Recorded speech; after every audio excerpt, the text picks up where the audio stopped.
Hello and welcome to the New Indian Express. There is no law that has sparked more debates in recent times than the Place of Worship Act 1991. After the Ayodhya verdict, many cases have popped up around other places of worship too. The recent Sambhal Mosque violence was the direct result of such a case. But what is the controversy surrounding this section? Why is this act termed secular by some and unfair by others? Supreme Court lawyer Nipun Saxena decodes it all. Let's hear him. Hello, Nipun. Welcome to the New Indian Express. Hi, Alan. Always a pleasure. Okay, Nipun. So I'll get to the most basic and the most important question. What is all the controversy surrounding the Places of Worship Act? Well, Alan, the controversy which is surrounding the Places of Worship Act is in regard to the character of certain monuments or certain buildings and what exactly is that character. Now, let's say if that building happens to be a mosque or a temple prior to the commencement of, let's say, 15th August 1947, right? Then this act, which was passed sometime in September 1991, clearly says that the character of this, structure shall not be changed, right? Which is to say that if it was a temple, then it will continue to remain a temple. So the cutoff date, as per this Places of Worship Act of 1991, is 15th August 1947, which is to say that if as on 15th August 1947, whatever was the character of that particular structure, it would continue to remain that character. Now, let's say if there is a civil suit which is filed subsequently to say that this was not a temple, but it was a mosque, or it was a gurudwara, or it was a church, then such a suit which may seek any relief which will materially affect the character of that structure, then such suit shall not be instituted. In fact, if there was any pending suit when this act came into force, which is this act came into force in July of 1991. So it says that any suit which was pending at the time when this act comes into picture, then that suit shall also be abated. I shall also stand abated, right? Abated meaning it will be nullified. It will not have any force, right? So now there are twin requirements. One, if there is any suit already pending, that shall stand abated. And second embargo which has been imposed under the Places of Worship Act is that no new suit can be filed, which is to say no new case can be registered. All right. Now, these were the provisions.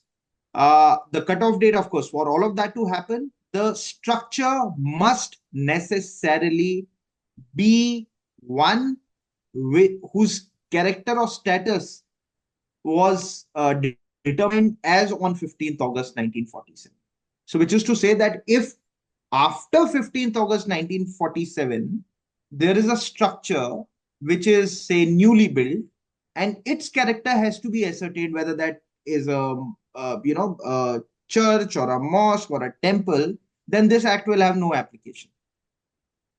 So this act was specially enacted so as to take into account all the previous controversies and disputes, because you see, Alan, the reason why this act was passed was at a time of turmoil. The violence had already broken out in the aftermath of the Babri Masjid demolition, right? There were agitations all across India. You already know there have been, of course, the Indian Express itself would have widely covered, those occasions. Therefore, in order to contain this violence, and also in order to ensure that this does not give rise to other violence, incidents of or instances of violence in respect of other buildings or structures, this particular act came to be enacted, which is to say it wanted to have a decisive quietus to any controversies so that they may not arise in future. However, what was most material was that for all of this to happen, the cutoff date which was chosen was 15th August 1947. Now, interestingly, there is an exemption. So there were two categories of exemption. Exemption to mean that this act will not apply to two specific instances. First specific instance was under section 5, that this act shall not apply to Ram Janmabhoomi Babri Masjid controversy. Right? Because they said that it's a specific category of case altogether. Right? In fact, most interestingly, and then the second exemption which was given was that if there is any structure whose character is to now be defined, which is to say that this structure is erected on or from 15th August 1940. So these two categories are excluded from the ambit or the scope of the act. Now, it's very interesting, the statement of objects and reasons of this particular act.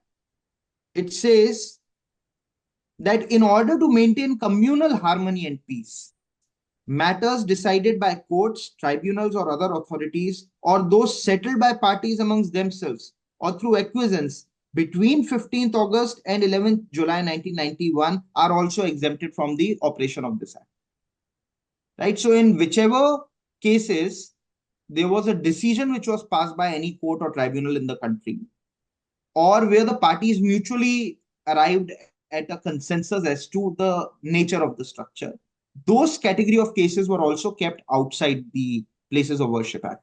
So to summarize, Places of Worship Act 1991 now applies to every instance and every building or structure prior to 15th August 1947, which existed prior to 15th August 1947, and bars the institution of any suit in any civil court or high court or any other. Right? Okay. And for those suits which are already pending, it would stay there. Right? Okay. Now to answer your question regarding the controversy, a recent petition was filed before the Supreme Court of India, which challenged the constitutional vires of this particular act itself. Right? And the Supreme Court of India asked how many such cases today are pending with respect to the old structure. Now, you would also recollect that there were also certain orders which were being passed by the trial courts, say carry out a survey to determine the nature or character, whether this particular structure is a temple or a mosque. So all those kinds of... One of the questions that I had was, how did the trial courts actually were able to do something like that when there's already a pre-existing law that bars any and all actions like that, such as carrying out an archaeological survey? How were the trial courts able to order for something like that? Well, that's a question which is now pending consideration before the Supreme Court. But to answer your question very simply, one side argued that you could not have done it because it is expressly barred by a specific law, right? Because Section 7 of the Places of Worship Act gives it an overriding power, right? So nothing inconsistent with this act could survive. So therefore, somebody might have moved an application, say, for rejection of plaint on this ground, that it is specifically barred by a statute. I don't know whether in all 18 suits such applications were filed. I'm not personally aware of all 18 suits, right? Because they are spread across the country. But that question will come for determination also. That so long as this act stays on the statute book, could the trial courts, very rightly as you asked, could the trial courts have proceeded with any degree of progress in the case? Right? Because ordering for survey, etc., is after the suit has been instituted already. And the embargo which is contained in Section 4, subclause 2, is specific because it bars not just pending suits, but it also bars any institution of a suit. Right? So, Yes. so it's very, that's a question which the parties will have to defend before the Supreme Court.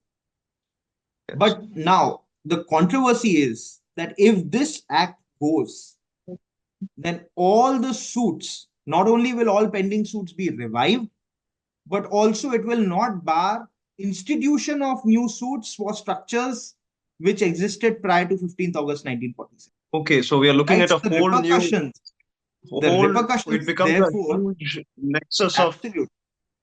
It would cases are lead going to to the jump up now. reopening of all cases. Yes, yes, yes, definitely. As we say, there might be a retrospective effect to, and this a lot of cases are going to jump up. Now, one thing that the side who actually wants this act to be revoked, one thing they argue is that this act is against judicial remedy. Judicial remedy for what they want. This act goes against that. It is against their rights, is what they argue. Their right to judicial remedy is actually being stopped by this act. What is your take on that issue? Well, it's not a novel argument. This argument was already taken in respect of the challenge which was made to certain special laws which were enacted. So there's a judgment of the Supreme Court, a constitution bench, which is called in re special laws. Now, one of those acts had taken away the right to move the court, right? And therefore, the Supreme Court there held that you cannot prevent or preclude a person from moving before a court, because that's their right to invoke the jurisdiction to have their grievances redressed in that, as of that. Now the other side, of course, would argue that this act is in respect of the circumstances under which this act came into being was to have a decisive quietus in the interest of preservation of peace and harmony. Now, if due to the determination of the character of a particular, let's say, monument, it would result in widespread clashes or communal violence, or even if there's a threat to communal violence, then would it not be prudent to have these controversies nipped in the bud? Right? So these are competing claims, of course, and the Supreme Court will have to decide this way or that way whether which one of the two competing claims wins before itself. Right? But the right to initiate or institute a suit is also barred in a couple of statutes. So it is not to say that certain suits which cannot be filed. I mean, just to give you instances, there have been provisions in, let's say, Sarfazi Act, which says that no civil suit shall be filed. Right? But there the remedy is a different tribunal. In this case, what the other side would then want to argue that you don't leave remedy to any other. Right?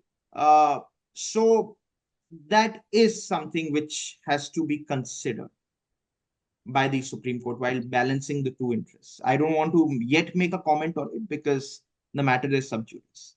Now, another thing. This was a very this was an argument I heard. This was what was being put forward is that the right to equality is actually being violated because with respect to Ram Janmabhoomi, they are saying that devotees, since the Hindu religion has a lot of deities, that devotees of Ram are getting this special privilege where they get judicial remedy, and then devotees of there are devotees of Shiva, there are devotees of other deities, they are not getting the same right. So could you comment on something like that? Do you feel that such a right is being violated through that privilege I would not call it privilege, but through that exception? Not necessarily. I'll tell you why. Because let's say it's not that Lord Ram's only temple is in Ayodhya. There are other Ram temples also. Right? So it is not to say that you are, say, let's say a temple in Panchavati, right? Or a temple which is situated, let's say, at Rameshwaram, is also very pious to the Hindus at large. So that equality argument, I don't think is something that could be put in this category. Also, if you look at clause number 3 of the objects of reasons, it said that the case, and this is what the parliament said, right? It's not my words. However, since the case relating to the place commonly called Ram Janmabhoomi dash Babri Masjid forms a class by itself, it has become necessary to exempt it entirely from the operation of this act. So you can perhaps mount a challenge on the basis of the exemption. But even if you exempted or not exempted, does not make any difference, because the Ayodhya Ram Janmabhoomi judgment is out. So that controversy stands closed. So to my mind, it's purely an academic exercise, the so-called Article 14 violation attack, right? Because the judgment has already come out. So where is the Article 14 violation now? Right? So that's something that also could be argued. But we would see what happens. However, there's another very strong, uh, uh, strong indice in favor of the Places of Worship Act, because the Ram Janmabhoomi judgment itself, in paragraph 79 to from paragraph 79 to 85 onwards, deals with this. In fact, after recapitulating everything, they also quote the specific, the then Home Minister's speech in the judgment, and say that this particular provision is necessary to ensure and to maintain secularism in this country. It is also for the preservation of communal peace and harmony which exists in this country, right? The intention, and I'm just quoting the Union Minister of Home Affairs in his speech dated 10th September 1991. He says that we see this bill as a measure to provide and develop our glorious traditions of love, peace, and harmony. These traditions are part of cultural heritage of which every Indian is justifiably proud. Tolerance for all faiths have characterized our great civilization since time immemorial. These traditions of amity, harmony, and mutual respect came under severe strain during the pre-independence period, when the colonial powers sought to actively create and encourage communal divide in the country. After independence, we have set about healing the wounds of the past and endeavored to restore our traditions of communal amity and goodwill to their past glory. By and large, we have succeeded, although there have been, it must be admitted, some unfortunate setbacks. They were referring to the communal violence in the aftermath of the Babri Masjid demolition. Rather than being discouraged by such setbacks, it is our duty and commitment to take lesson from them for the future, which is why, Alan, the cutoff date was 15th August 1947. Right? Because, of course, it's we share that unfortunate colonial history where we were divided on communal lines. And therefore, when the parliament enacted, it said 15th August 1947, any monument which is existing as on that day shall not be called into question on the same communal lines on which we have been divided historically.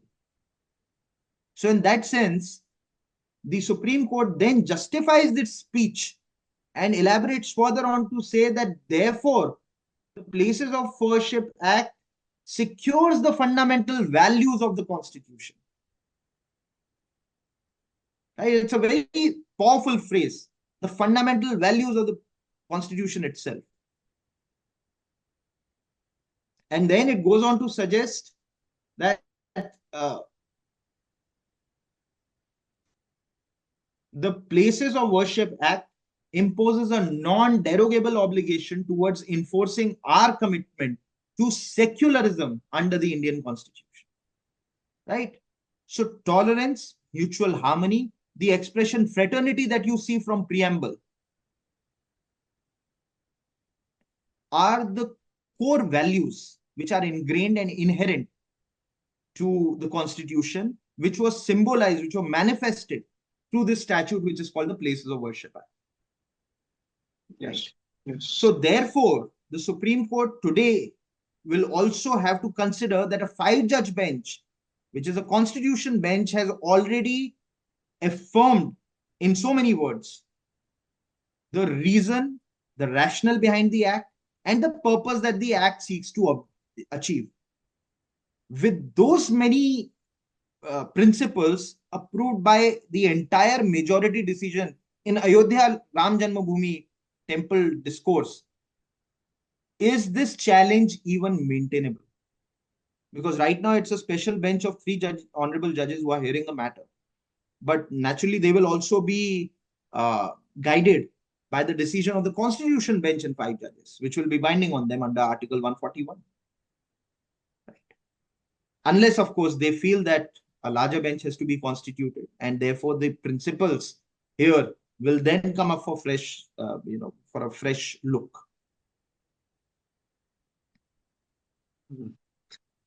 So I'd like to ask my last question with the latest update we have on this case. The Supreme Yes. Court bench actually said that they will not be accepting any more further cases with respect to this matter unless we determine the validity of this act.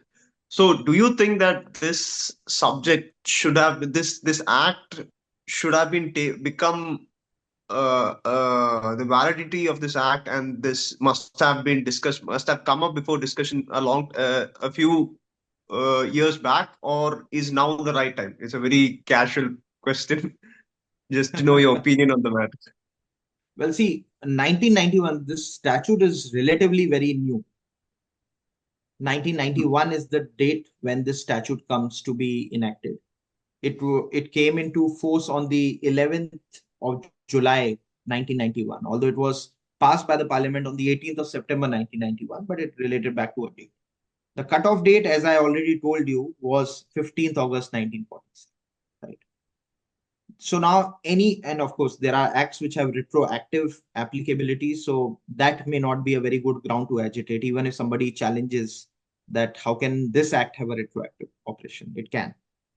Now, this act or its, the scope has not come directly under challenge till date. Right? So it's after 33 years of the enactment of this act that for the very first time, the Vairis have been made subject matter of challenge. So, of course, every citizen of this country is free to challenge any laws that they deem fit and appropriate. But that challenge in this case is something which is also sort of weakened by the judgment in the Ayodhya judgment, right? By the 5-judge bench. So let's see what the Honorable Supreme Court holds in this case. But as of now, the institution of or any orders which are being passed by trial courts have been sort of stayed. Any trial courts have been asked to hold their hands and not proceed with any of the matters any further. The reason is, and that was a wonderful observation which was made by the Honorable Supreme Court today, speaking through Justice Vishwanathan, said that the trial courts cannot be on a race with the Supreme Court. Just because we are hearing matters will not entitle trial courts across the country to start passing orders, because now we are in session of the matter while we are hearing this. So that, I think, is a very important observation, which is sort of ricocheting across the country. Okay, Nipun, thank you so much for talking to us on an issue that required a lot of explanation. I believe every citizen of this country is waiting with bated breath as to what the final judgment will be with respect to this act. Thank you so much for talking to us on this issue, Nipun. Always a pleasure, Alan. Thank you.